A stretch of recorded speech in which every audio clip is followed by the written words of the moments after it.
Est-ce que vous vous êtes déjà senti effrayé à l'idée de vous lancer vers l'inconnu en ayant le sentiment de ne pas avoir la carrure pour y arriver? Si c'est le cas,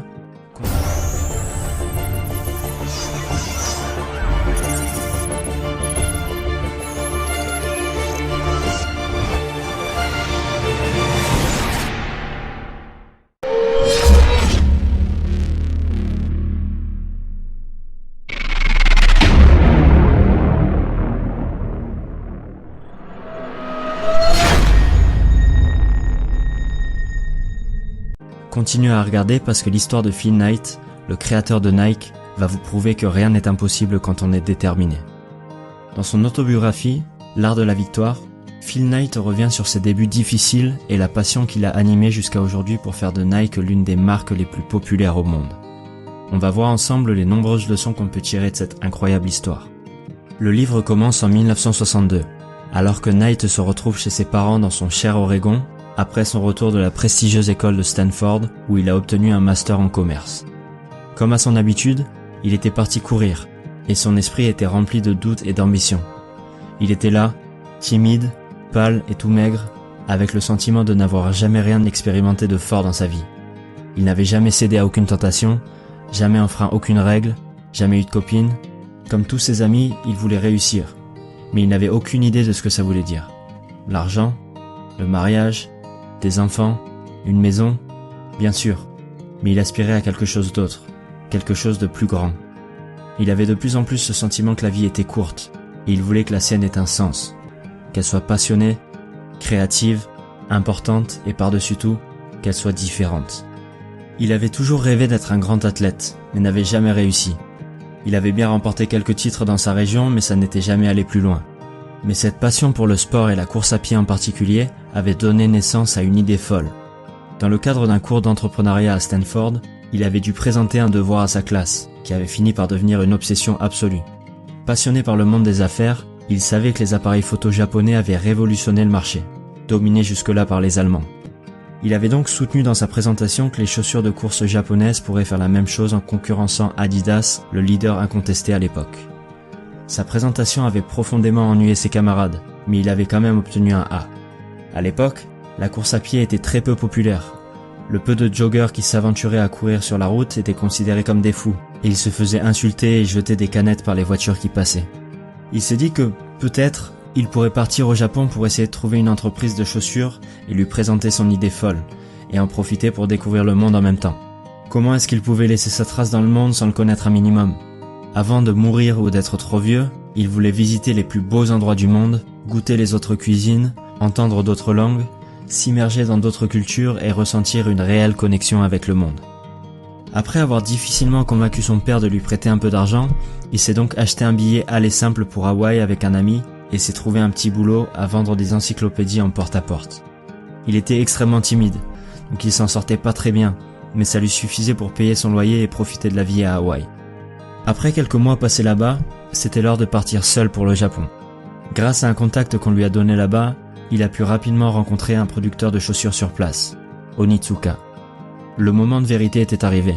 Il avait passé des jours à répéter son speech et à apprendre les coutumes locales pour ne pas faire de gaffe. En plus, il faut se rappeler le contexte de l'époque. 20 ans plus tôt, les Japonais coulaient Pearl Harbor et les Américains détruisaient Hiroshima et Nagasaki. Même si c'était le passé, le poids de cette guerre était toujours très présent dans les esprits. Et c'était pas comme aujourd'hui où on part faire des études à l'étranger et où on cherche sur TripAdvisor les bonnes adresses, les voyages internationaux étaient encore très rares. Il était donc là dans cette salle de réunion, entouré de Japonais impassibles, encore une fois terrorisé et gêné par sa timidité. Pour le citer, j'avais envie de courir et d'aller me cacher chez mes parents.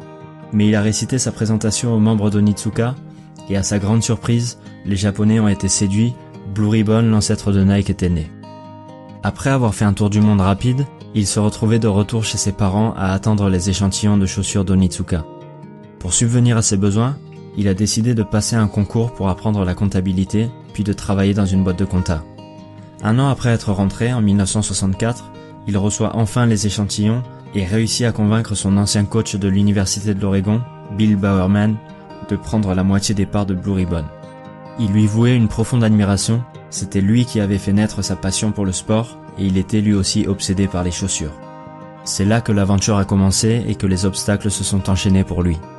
Il a dû convaincre son père qui ne croyait pas du tout en son projet, négocier constamment avec son fournisseur japonais pour garder l'exclusivité de la distribution de leurs chaussures aux États-Unis, trouver une demande pour ses chaussures, en commençant par écumer les meetings d'athlétisme pour vendre directement aux athlètes, puis en créant petit à petit des boutiques physiques, faire face aux concurrents qui essayaient de revendre les mêmes chaussures que lui, aux trahisons et aux tentatives de rachat hostiles de leur entreprise, se défendre en justice contre une plainte de son fournisseur, puis contre le gouvernement américain suite à des magouilles d'Adidas et Puma pour les faire couler, et tout simplement créer un produit et des concepts qui soient toujours novateurs, trouver un nom et un logo qui collent avec l'esprit de rébellion et l'obsession pour la victoire de Nike, fonder une famille et accorder du temps à ses enfants tout en développant son entreprise, et trouver de quoi financer sa vie et celle de sa famille. Le problème le plus récurrent auquel ils ont dû faire face, et auquel on doit toujours faire face quand on crée une entreprise, c'est le problème de la trésorerie. Quand vous vendez un produit, vous devez d'abord financer la création de ce produit avant de l'avoir vendu. Vous devez donc débourser de l'argent que vous n'avez pas. Si par exemple Nike devait payer pour 50 000 $ de chaussures à Onitsuka, même en étant sûr de pouvoir vendre toutes les chaussures aux États-Unis pour 100 000 $, il fallait pouvoir commencer par payer les 50 000 $ sans avoir encore eu de rentrée d'argent. Peu importe combien de gens sont prêts à acheter votre produit, si vous n'avez pas d'argent pour financer votre croissance, votre entreprise ne pourra pas survivre. Plus votre croissance est forte, plus votre besoin en liquidité, ce qu'on appelle le besoin en fonds de roulement, augmente. La solution la plus simple, c'est d'effectuer un emprunt auprès de votre banque pour financer cette avance. Le problème, c'est que, surtout à l'époque, les banques n'aimaient pas le risque et plafonnaient leurs prêts. Nike s'est donc retrouvé pendant plus de 15 ans avec de graves problèmes de trésorerie, avec des niveaux d'endettement de 90% qui les ont mis plusieurs fois au bord de la faillite. Car l'autre solution la plus courante pour financer la croissance, c'est l'ouverture du capital, c'est-à-dire que vous vendez une partie de vos parts à des investisseurs, ce qui fait rentrer des liquidités dans l'entreprise qui permet de financer cette croissance. Mais Phil Knight et son équipe ne voulaient surtout pas perdre le contrôle de Nike au profit d'investisseurs. Il a fallu tenir jusqu'à 1980 pour trouver un moyen de vendre des actions sans pouvoir perdre le contrôle de l'entreprise. Ce livre est littéralement bourré d'histoires fascinantes et de leçons de vie, mais si je devais en retenir 5, ça serait les suivantes. Phil Knight et son équipe sont l'incarnation du stoïcisme, qu'on a vu dans la vidéo L'obstacle et le chemin, qui consiste à transformer n'importe quel obstacle en opportunité. C'est incroyable de voir la détermination de toute son équipe à travers toutes les épreuves. C'est leur passion qui leur a donné ce courage. Toute son équipe partageait la même passion que lui pour la course à pied et les chaussures, et ils étaient prêts à tout pour que le monde entier porte les leurs. C'est d'ailleurs cette passion et cette foi en son idée folle qui a permis à Phil Knight de vaincre sa peur du rejet et son manque de confiance en lui et de devenir irrésistible dans toutes ses négociations avec ses fournisseurs, ses banques et ses collègues. La deuxième leçon, c'est regrouper les bonnes personnes autour de vous, les personnes en qui vous avez confiance, et vous serez inarrêtable. Phil faisait entièrement confiance à son équipe. Sa philosophie c'était « Ne dites jamais aux gens comment faire les choses, dites-leur ce qu'il faut faire et ils vous surprendront par leur ingéniosité ». Ce livre, c'est vraiment l'histoire d'un groupe d'amis qui s'est formé autour de la même obsession et que rien ne peut arrêter. La troisième leçon, c'est le rôle de la créativité et la volonté de toujours s'améliorer. Comme il le dit lui-même, la croissance c'est la vie. On grandit ou on meurt. Que ce soit pour régler ses problèmes financiers, créer de nouveaux produits ou pour faire la promotion de ses produits, Nike est un exemple de créativité. Avant qu'ils entrent sur le marché, courir ça devait pas être une expérience très confortable. C'est eux qui ont inventé la plupart des semelles de sport qu'on porte aujourd'hui, que ce soit les couches épaisses de caoutchouc, les gaufriers ou les semelles à air. C'est aussi eux qui ont démocratisé le concept du sponsoring des athlètes pour faire la promotion de leurs produits et participer à créer une image de marque et une culture unique. Leur idée c'était de convaincre des athlètes qui sortaient du moule de porter leurs chaussures. Steve Prefontaine, John McEnroe, Michael Jordan, Tiger Woods, leur technique était simple. Créer les meilleurs produits qui puissent exister, les proposer aux meilleurs athlètes et prier pour qu'ils gagnent en les portant et regarder les ventes exploser quand ça arrivait. La quatrième leçon, qui a inspiré le nom du livre en français, c'est justement l'obsession pour la victoire. On peut d'ailleurs sentir chez lui que c'est pas forcément très sain, que ça vient plutôt de ses frustrations.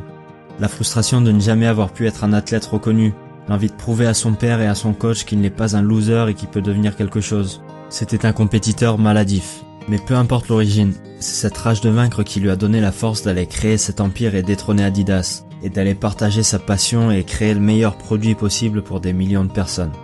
Et enfin, la dernière grande leçon que j'ai retenue de ce livre, c'est que Phil Knight n'a pas créé un produit, il a créé une identité. À votre avis, pourquoi la marque Nike est aussi puissante aujourd'hui ? Porter des Nike, Utiliser un Mac ou conduire une Harley, c'est plus qu'une histoire de chaussures, d'ordinateur ou de moto. C'est des moyens d'expression. Ces marques donnent la possibilité à leurs utilisateurs d'exprimer leur identité, que ce soit passer à l'action et ne rien lâcher jusqu'à la victoire, penser différemment ou être américain, rebelle et fier de l'être. On a tous une identité en nous qu'on cherche à exprimer et qu'on cherche à partager avec les autres. Dans 20 ans, on se demandera tous comment c'était possible de porter un catogan sur la tête ou de porter des slips moulants multicolores. Mais la vérité, c'est que c'est un comportement humain normal. On cherche tous des moyens d'exprimer notre identité et de s'identifier à un groupe de personnes avec qui on partage des valeurs et des idées communes. Et ce qu'ont compris les entreprises qui réussissent, c'est que les gens n'achètent pas un produit ou une marque, ils achètent un moyen d'expression et la possibilité d'appartenir à un groupe de gens qui leur ressemblent. Certains n'acceptent plus qu'on continue à polluer avec nos voitures à essence, mais ne voulaient pas non plus passer pour des hippies révolutionnaires. Ce qu'a fait Tesla, simplement, c'est créer un produit pour ces gens. Créer une voiture qui permette aux gens de montrer « Je suis soucieux de l'environnement, mais je fais quand même partie des gens qui réussissent ».